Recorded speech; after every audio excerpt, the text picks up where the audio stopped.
Perciò fatti i cavoli tuoi e noi ci facciamo i cavoli nostri. Buonevolo tu, salve, vieni. Facciamo conto che sa anche tuo padre in mezzo a noi, vieni, grande Mario, ma anche il grande Mario Ragazzi, vieni qua. Questi qua sono ragazzi che me lo sono cresciuto, perché lui è nato esattamente a New York, se non vado errato, è nato a New York lui.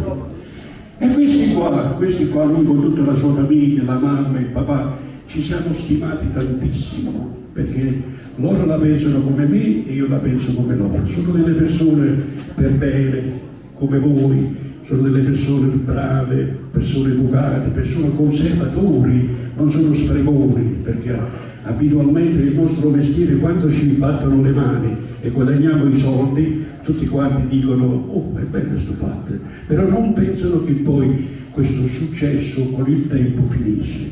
E se tu gestisci bene, puoi dire va bene, grazie, ho cantato, vi ringrazio, ho fatto una casa a mia figlia, una a mio nipote, una per me, qualche 100 lire sulla banca e possiamo vivere. Cosa cantiamo?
Io voglio bene sul vero senso della parola. E quando vado a Roma mi dice ma sai a Napoli ci sono, a Napoli c'è tante cose pure, se vai pure, se vai pure, le canzoni sono buone, perciò fatti i cavoli tuoi e noi ci facciamo i cavoli nostri.